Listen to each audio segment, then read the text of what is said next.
धुंधली आंखों से सब कुछ मैं देख नहीं पाती प्रीतम।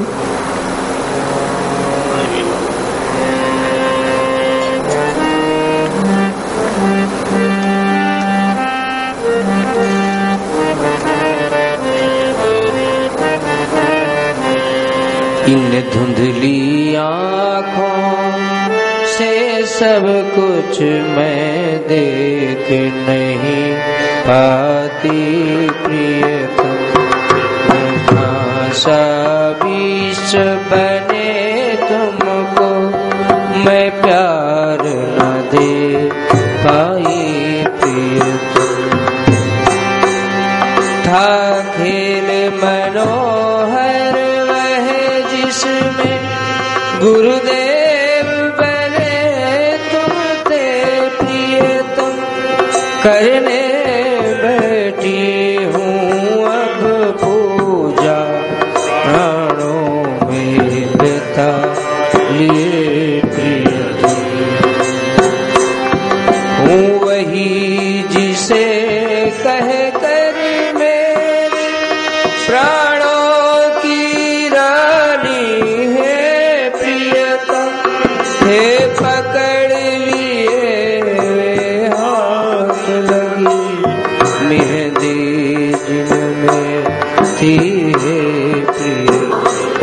पर भग्न हुआ सा था ग्रह वह जिसमें रहती बाला प्रियतम। थी तम से परिपूरित जब तुम आए थे।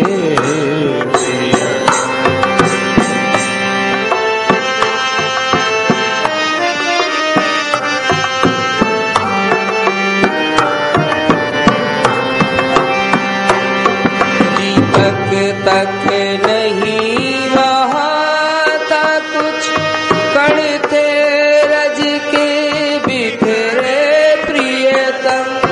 गोबर मिट्टी से यद्यपि थी अवनी लिपि पोती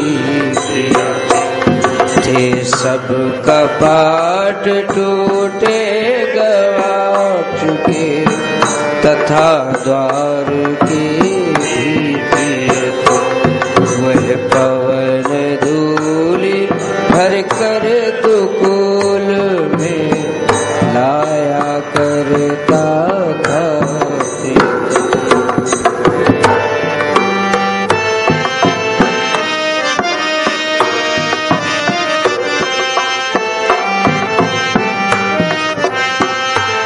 उस कच्चे घर में रह कर भी निर्मल थी वह बाला प्रियतम।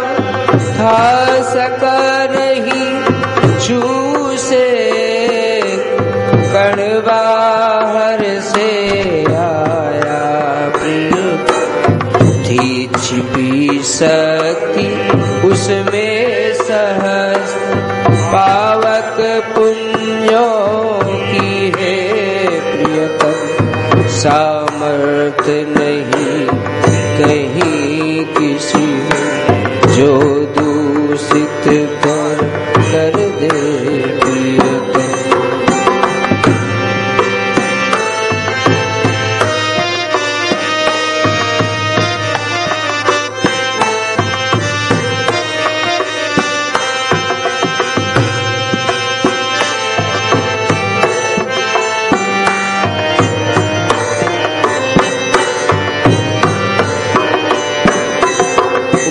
पथ से जो जाते पाते परदेश भद्र ग्रह की प्रियतम। अवकाश कहाँ किसको था जो भीतर जाकर देखे प्रियतम। है मात्र खंड हर ही प्राय सबके मन में आता प्रियतम। वे तेरा ही था लगा ध्यान उनका पथ पर अपने प्रिय। जय जय प्रियतम, जय जय प्रियतम, जय जय प्रियतम, जय जय प्रियतम।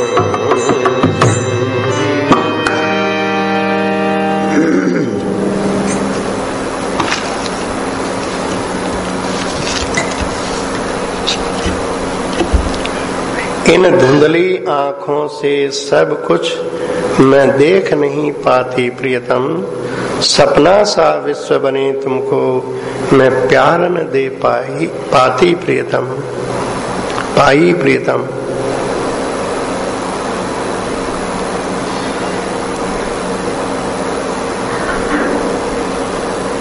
सामने प्रियतम को प्रत्येक बात सुनाती हुई, संबोधन करती हुई बात कह रही है। इन धुंधली आंखों से, क्या धुंधली आंखें हैं? नहीं, बड़ी पैनी दृष्टि है। फिर क्यों कहते हैं धुंधली आंखें? प्रेमियों ने कहा है, देखे बने न देखते, बिनु देखे अकुलाए। जब सामने होते हैं तो आंखों में प्रेमाश्रु छलक आते हैं, और जब नहीं देखते हैं तब भी आंसू छलक आते हैं। तो आंसू भरी आंखों से आंखें धुंधली हो जाती है, ठीक ठीक नहीं देख पाती। दूसरा ये भी है, कोई भी प्रेमी कभी ये समझ ही नहीं पाता है कि मैं सब कुछ जानता हूं। उसको ऐसा ही लगता है कि मुझ में तो प्रेम का कण भी नहीं है। चराचर विश्व में अपने प्रीतम को देखने वाली बाबूजी कहते हैं, अति आश्चर्य बदल दी तुमने मेरी दृढ़ पुतली प्राणेश। सर्वत्र वही वही दिखाई दे रहा है, तो असीम प्यार उमड़ता है उनको, उनकी रसमयी अर्चना करने के लिए। पर अनुभव होता है, भावना तो उद्वेलित होती है, पर भावना के अनुरूप उनकी अर्चना मुझसे संपन्न हो नहीं पा रही है। सपना सा विश्व बने तुमको मैं प्यार न दे पाई प्रीतम। ये प्रेम की टीस हर एक प्रेमी में बनी रहती है। था खेल मनोहर वह जिसमें गुरुदेव बने तुम थे प्रियतम। श्री कृष्ण ही नीलम के पिंजड़े के रूप में, अर्थात बाबूजी के रूप में बाबा के सामने गुरु पद स्वीकार करके लीला कर रहे हैं। बाबा ने अपने एकांतिक पत्रों में बाबूजी के लिए लिखा है, मुझे आपकी जगह चलता फिरता एक नीला नीला तेज दिखाई देता है। कभी कभी आपका यह पांच भौतिक शरीर दिखता है। और कोई ऐसी बात कहने वाला होता तो शायद कह देते मैं ऐसा नहीं हूं, तुम्हारी भावना है। पर बाबा को उत्तर देते हैं, आप इसे पांच भौतिक देखते ही क्यों हैं? अर्थात स्वीकार करते हैं कि यहाँ श्री कृष्ण के अतिरिक्त कुछ बचा नहीं है। बाह्य और अंतर दोनों श्री कृष्णमय है। तो कहते हैं कि वो खेल कितना मनोहर था, मनोहारी था कि जब आपने गुरुपद स्वीकार किया तो किसी भी कृतज्ञ हृदय का एक स्वभाव होता है कि मैं इनकी क्या सेवा करूं। इतने महादानी की इतना अधिक स्नेह प्यार उड़ेलने वाले की मैं क्या सेवा करूं। तो सेवा के लिए जी मचलता रहता है। देखो ये लीला तो बाबा की भावदेह में सारी हो रही है, पर प्रकट लीला में भी भाव जगत ही बाबा का काम करता था पदे पदे।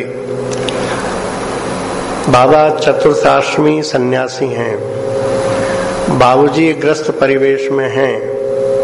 अतः प्रकट रूप से बाबा से वे सेवा लेने में संकोच करते हैं और बाबा का जी करता है मैं सेवा करूं। तो बाबा ने अपना प्रतिनिधि चुना, श्री कृष्णा बाबू को, कृष्णचंद्र जी को। उनको सन्यास की दीक्षा दी। एक ही व्यक्ति को जीवन में दीक्षा दी है बाबा ने सन्यास की। केवल अंतिम मंत्र को नहीं कहा, बाकी विधिवत सफेद वस्त्रों के सन्यासी बनाए, इसलिए कि तुम मेरा प्रतिनिधि बनकर के इनकी सेवा कर। ऐसे ही बाबूजी की जन्मतिथि है। उनके कक्ष में बाबा उनका भावार्चन करना चाह रहे हैं, तो उस समय भावार्चन के लिए उन्होंने चयनित किया उस समय के श्री नटवरलाल जी गोस्वामी। बाद में उनका नाम था साधु श्री कृष्ण प्रेम जी महाराज। तो उनको कहा तुम मेरी ओर से अर्चना कर। और उस समय जितने उपस्थित थे उनसे कह दिया इस अर्चना के बीच में कोई भी एक पुष्प भी इनको न चढ़ावें, ये मेरी व्यक्तिगत अर्चना हो रही है। अर्चना हो रही थी। वृंदावन के एक साधु थे गर्वीली शरण जी, बाबा के पास आते रहते थे। उनको पता नहीं क्या सूझा, वो थाल में से रोली रह के तिलक कर दिया बाबूजी के। बस उनका तिलक करना था। अब बाबा एकदम नाराज हुए कि आपने मेरी पूजा खंडित क्यों करी, पता है इसका प्रायश्चित क्या होगा। मैं सदा सदा के लिए चला जाता हूँ, श्री गोवर्धन आजीवन परिक्रमा करूंगा इसके प्रायश्चित रूप में। कह तो दिया, अब विचार आया कि मैं तो इनके साथ वचनबद्ध हूं, तो गिरिराज जी में कैसे जाऊं। तो लगा भगवान गिरिराज जी तो सर्वत्र हैं, प्रकट लीला में भलाई वे स्थूल रूप से वहां हैं, लेकिन वे भगवान है ना, जाओ उनको आवाहित करोगे वहीं आ जाएंगे।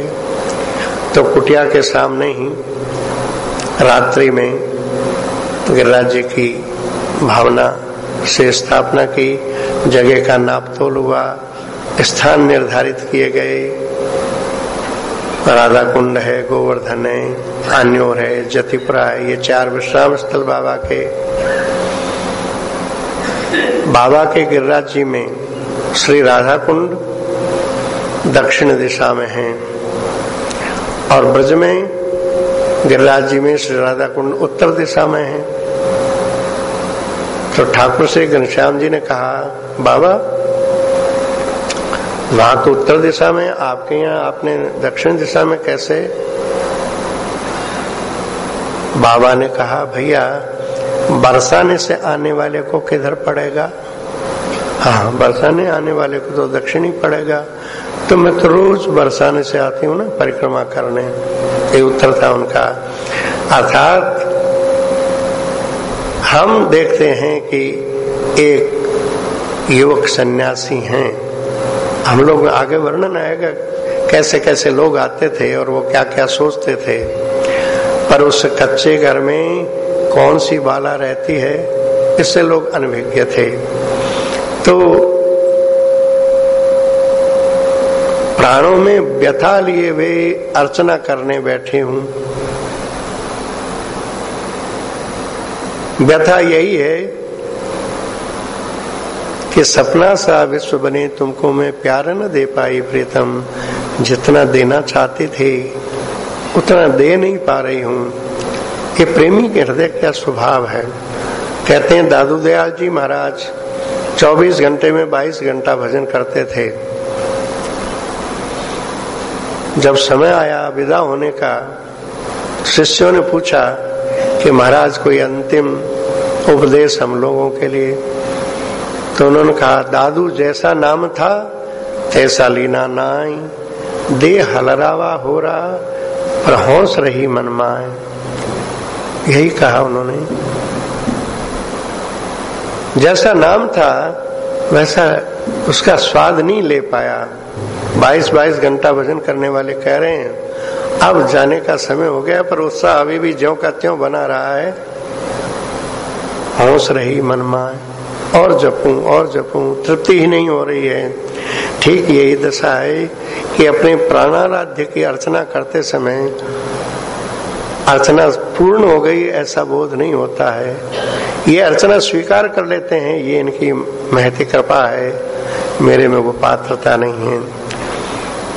अर्चना करने कौन बैठी है? अब किंचित अपना परिचय दे रहे हैं। हूँ वही जिसे कहकर मेरे प्राणों की रानी है प्रीतम, थे पकड़ लिए वे हाथ लगी मेहंदी जिनमें थी प्रीतम। स्वयं श्री कृष्ण ने नखशिख श्रृंगार किया और प्राणेश्वरी संबोधन किया। ये प्रकट लीला में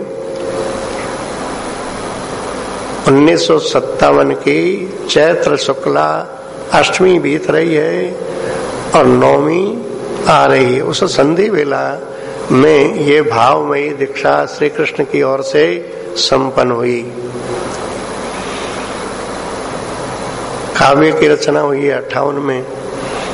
तो कह रहे हैं मैं वही हूं तुम्हारे प्राणेश्वरी, जिसका तुमने कर कमल पकड़ के, हाथों में मेहंदी लगी थी केवल संकेत है, पर श्री राधा तो नित्य 16 श्रृंगारों से सज्जित रहती है। क्यों श्रृंगार करती है? बाबूजी कहते हैं बड़ी लीला वैचित्र्य है। क्या राधा अपने को सुंदर दिखाने के लिए सजाती है? नहीं, श्री कृष्ण को अच्छा लगता है इसलिए।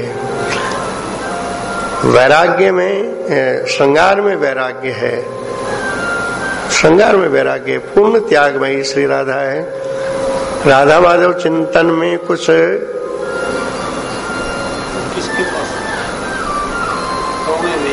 भैया मोबाइल बंद रखो तो अच्छा है। हाँ, मोबाइल बंद रखो तो अच्छा है। भावधारा टूटती हो।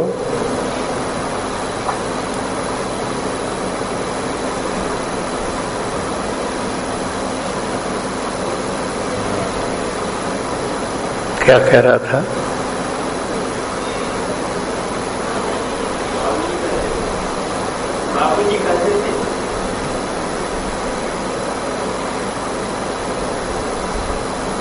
क्या कहते थे?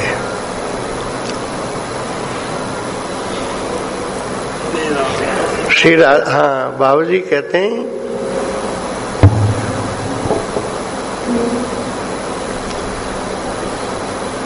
प्रेम मूर्ति श्री राधा आई जग को त्याग सिखाने आज। राधाष्टमी पर पद गाते हैं हम लोग। प्रेम मूर्ति श्री राधा आई जग को त्याग सिखाने आज। श्री राधा को यदि किसी भाग्यवान को दर्शन हो तो श्री राधा की साज सज्जा, श्रृंगारमयी साज सज्जा, कोई विरागनी राधा नहीं है, श्रृंगारों से सुसज्जित परम सौंदर्य के अधिष्ठात्री, पर उसके भीतर किस प्रकार का त्याग है उसको यदि कोई सपने में भी जरा सा भी छू लेवे तो उसका अंतःकरण इतना जगमग जगमग करने लग जाए निर्मलता से कि जिसकी कल्पना नहीं। वो अपना परिचय देती है, हूँ वही जिसे कहकर मेरे प्राणों की रानी है प्रीतम, थे पकड़ लिए वे हाथ लगी मेहंदी जिनमें थी है प्रीतम। पर भग्न हुआ सा था ग्रह वह जिसमें रहती बाला प्रीतम, थी तम से परिपूरित रजनी जब तुम आए थे हे प्रीतम। बाबा अपने इस शरीर के लिए कहते हैं कि जब तुमने प्राणेश्वरी कह करके हाथ पकड़े थे उस समय तुम्हारा और मेरा अवतरण जिस भूमि पर हुआ, जिस भवन में हुआ, वो भवन भग्न हुआ सा था। वो भग्न हुआ सा था, अर्थात बाबा का ये शरीर स्वस्थ नहीं रहता था, आदि व्याधियां उसके साथ लगी हुई थी, और कच्चा घर तो है ही। ये शरीर पंच तत्वों से रचित शरीर कच्चा घर तो है ही, इतने पर भी वो कच्चा घर होते हुए भी बड़ा पावन है। जैसे गोबर मिट्टी आदि से लेप करके किसी जगह को स्वच्छ कर दिया जाता है तो कितना वो पवित्र स्थल माना जाता है पूजा अर्चा के लिए। इसी तरह से ये घर था तो कच्चा पर बड़ा पावन घर था। वहां की धरती गोबर मिट्टी से लिपि पोती रहती थी, अर्थात बाबा का ये शरीर आचार विचार की दृष्टि से इतने कठोर व्रतों का पालन करने वाला था, तपः पुंज उनका जीवन था। पर कहते हैं कि हे प्रीतम, जब तुम पहले पहले आए थे ना तो तुम्हारी पूजा करने के लिए मेरे पास दीपक भी नहीं था। दीपक, ये सामान्य दीपक की बात नहीं कह रहे हैं, उस दीपक की बात कह रहे हैं कि जो ये प्रकृति के तीनों गुण है ना, सत्व रज तम, इससे आगे जब तुरीय अवस्था की स्थिति होती है उस समय शुद्ध सत्व का विशेष प्रकाश होता है, जिसका संकेत ग्रंथों में इस तरह से किया गया है। यो निर्द्वेष्टि कुशलंकर में कुशले नानुसज्जते त्यागी सत्व समाविष्टो मेधावी छिन्न संशय है। ऐसी एक प्रखर परम सत्व की स्थिति होती है, वही दीपक है जो परमार्थ को आलोकित करता रहता है। तो क्या बाबा के जीवन में वो ऐसा आलोकित दीपक नहीं था क्या? नहीं, ये बाबा का परम दैन्य बोल रहा है कि कैसे तुम्हारी अर्चना करूं, नई वस्तु कुछ भी ऐसी जिससे तुमको मैं दूं रसदान, जिससे तुम्हें रिझाऊं, जिससे करूं तुम्हारा पूजन मान। ये श्री राधा का दैन्य है। हाँ, इस कच्चे घर के कपाट, गवाक्ष, ये सब टूटे हुए हैं, अर्थात ये कच्चा घर स्वस्थ नहीं है और वह पवन धूलि भरकर दुकूल में लाया करता था प्रियतम। बाबा के आसपास रहने वालों के लिए संकेत किया है कि ज्यादातर रजोगुणी स्वभाव के लोग ही संपर्क में आते थे।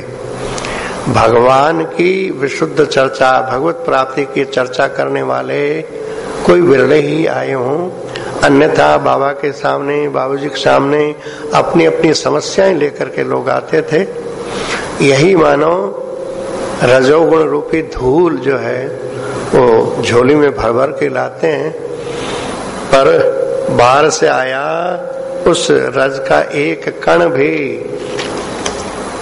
उस बाला का स्पर्श नहीं कर रहा है,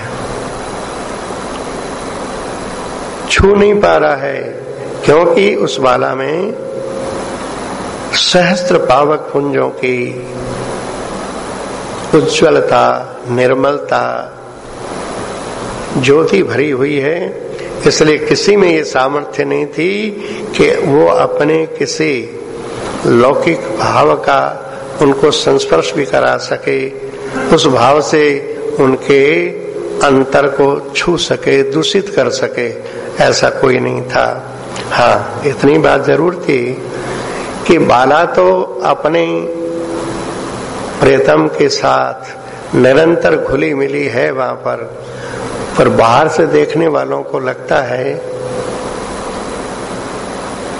ये कोई युवक सन्यासी हैं, भाई जी के साथ रहते हैं, हाँ पढ़े लिखे हैं, वैरागी हैं, तपस्वी हैं, हाँ इनके पास थोड़ी रहने की सुविधा है, वो सारी व्यवस्थाएं करते हैं, पर सन्यासी को किसी गृहस्थ के साथ निरंतर नहीं रहना चाहिए। ऐसी ऐसी बातें लोग सोचते थे, लेकिन वो सोचने वालों को कहाँ अवकाश था कि उस घर में घुस के देखे कि इस घर में कौन रहती है, कौन बाला रहती है। वे तो इतना ही समझते थे कि ठीक है, ये टूटा फूटा मकान जैसे होता है उसकी उपेक्षा करके लोग आगे बढ़ जाते हैं, क्योंकि वे राही हैं, उनका ध्यान अपने पथ पे लगा हुआ है। हाँ, वहां पर कुछ ऐसे लोग भी आते थे जिनका जीवन राजाओं जैसा था। राजनेता भी तो बाबूजी और बाबा के पास आते थे। बाबूजी के पास जितने आते तो बाबा से भी मिलने आते। राजाओं का राज्य भले ही चला गया, लेकिन उनका रुतबा बहुतों का राजाओं जैसा ही रहा। और फिर वर्तमान में शासन प्रणाली इतनी बदल गई कि आज जो किसी सूबे का कोई मुख्यमंत्री है या कैबिनेट मंत्री है तो वो अपने को राजा से कम थोड़ा ही समझता है। ऐसे लोग भी आते थे और ऋषियों का, मुनियों का दल भी आता था जिनका पवित्र जीवन है। जैसे श्री चिमनलाल जी गोस्वामी जी जैसे बड़े पुनीत सदाचार का पालन करने वाले बाबा बाबूजी के पास रहते थे। मननशील स्वामी जी महाराज जैसे, श्री राम सुखदास जी महाराज जैसे गीता का गहन मनन करने वाले महापुरुष भी आते थे। श्री शरणानंद जी महाराज, श्री मंगलदास जी महाराज जैसे सिद्धों का समूह भी आता था। कुछ गायक लोग भी आते थे, गंधर्व लोग। बड़े लोग सुनते थे कि बाबा संगीत के बड़े मर्मज्ञ हैं, तो अपनी अपनी संगीत का कौशल सुनाने के लिए, बाबा को प्रसन्न करने के लिए, ललित लीलाओं का गान करने के लिए बाबा और बाबूजी के पास लोग आते थे। ये जो ऋषि मुनि सिद्ध जो आते थे, उनकी पैनी सी दृष्टि जब बाबा पर पड़ती तो उनके लिए भी वो भवन या तो विराग की वस्तु बनता या विनोद की वस्तु। बाबा के जीवन में टिप्पणी करने वालों की कमी नहीं थी। बड़े बड़े लोग टिप्पणी करते थे कि सन्यासी होकर के कुटी बना करके, शास्त्रों में वर्णन था कुटीचक जो सन्यासी होता है उसको सबसे निम्न श्रेणी का माना जाता है, जबकि बाबा के जीवन में परमहंसों का निर्मल जो स्वभाव होता है वही मूर्त हुआ था। पर ये नहीं जानते थे कि इनके साथ क्यों रहते हैं। वो तो श्री कृष्ण का प्रत्यक्ष आदेश था, तो श्री कृष्ण के आदेश का पालन करने के लिए बाबा किसी अन्य की टिप्पणी का कोई ख्याल ही नहीं करते थे। बाबा के सामने हरिवल्लभ दादा पद सुनाते थे। हिलक के पदों में एक पद है, एक गोविंद चंद के कारण बैर सबन सो ठान्यो। गोपी कहती है सारे उलाहना, सारी आलोचनाएं प्रसन्नतापूर्वक हम सह लेंगे, पर श्री कृष्ण प्रीति से हम विलग नहीं हो सकती, नहीं हो सकती। ऐसे ही कहने वाले कुछ भी कहें, बाबा का दृढ़ नियम। तो कहने के लिए लोगों को बाबा देखता है, वहां बाबा नाम की कोई चीज है नहीं। नकाब पोस वृषभान दुलारी हूं मैं, स्पष्ट कहते हैं। केवल नकाब ओढ़ रखी है गैरी वसंतधारी सन्यासी की, पर वो बाला। उन लोगों को बिल्कुल ही पता नहीं है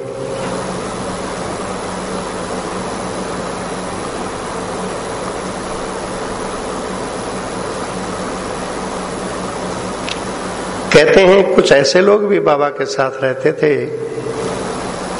विहंगम का स्वरूप बताया। विहंगम जो होता है आकाश मार्ग से चलता है, उसकी गति धरती पर चलने वालों की अपेक्षा तेज होती है। तो कुछ ऐसे सुधे हुए साधक भी बाबा के पास रहते थे, पर वे सभी प्राय गृहस्थ थे। गृहस्थ थे जैसे पक्षी अपने घोंसले में रहते हैं और अपने परिवार के साथ रहते हैं। ऐसे ही बाबा के साथ में कुछ अच्छे साधक थे, पर वो प्राय सभी गृहस्थ थे।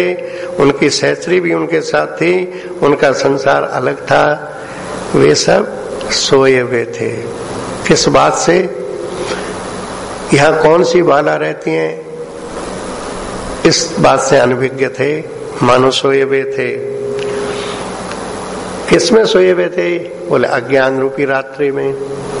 ये अनजानकारी अज्ञानित्व है, अज्ञान रूपी रात्रि में। और कहते हैं कि वो रात्रि ऐसी नहीं थी कि जो 4 पैर वाली हो, 4 पैर बाद सूर्योदय हो जाए। पंडित जो सच्चे पंडित है, अज्ञान रूपी रात्रि को अनादि कहते हैं। अनादि रात्रि है वो। उस रात्रि का अंत उसी के जीवन में होता है जो हे प्रीतम तुम्हारी करुणा कृपा का भाजन बन जाए, और जो एक बार तुमको देख ले उसके लिए फिर वो रात्रि सदा के लिए निश्शेष हो जाती है। इसलिए वे बेचारे विहंग सोए हुए थे, पर वो बाला निरंतर जगती थी। उस बाला के जीव ने एक क्षण भर के लिए भी नींद नहीं आई। इसका अर्थ हम जैसे सोते हैं, क्या इस तरह से बाबा कभी सोते नहीं थे? सोते थे। ये नींद के लिए संकेत नहीं है। अज्ञान रूपी निद्रा एक क्षण के लिए भी उस बाला को नहीं आई। या निशा सर्वभूतानाम तस्याम जागृति संयमी यस्याम जागृति भूतानि सा निशा पश्यतो मुने। जिस सांसारिक सुखों में, विषयों में, व्यवहारों में ये जीव समुदाय जाग रहा है, उसके लिए रात्रि क्या है?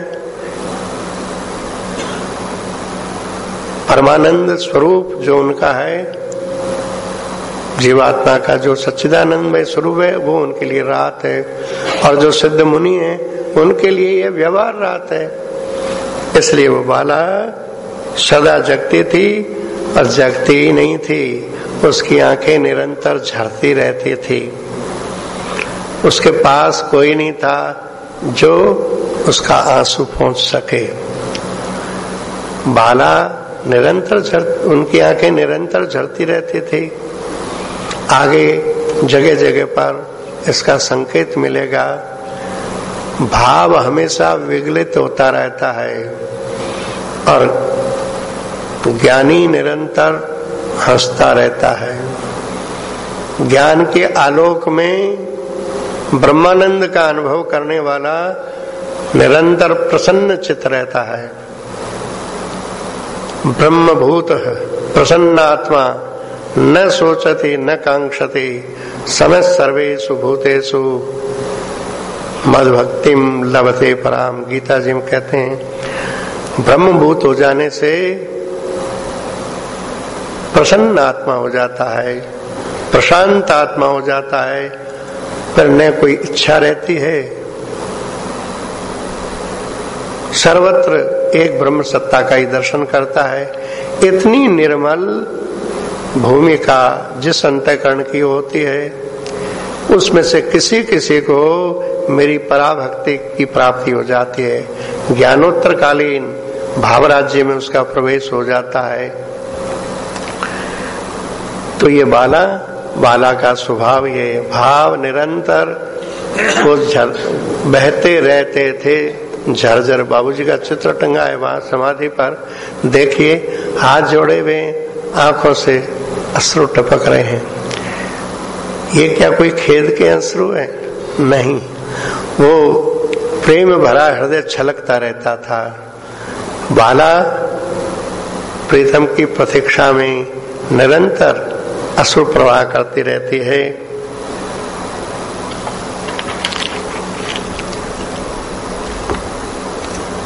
रहते कुंचित काले हरदम थे केस खुले उसके प्रीतम, भीगा रहता परिधान नील नैनों की धारा से प्रीतम।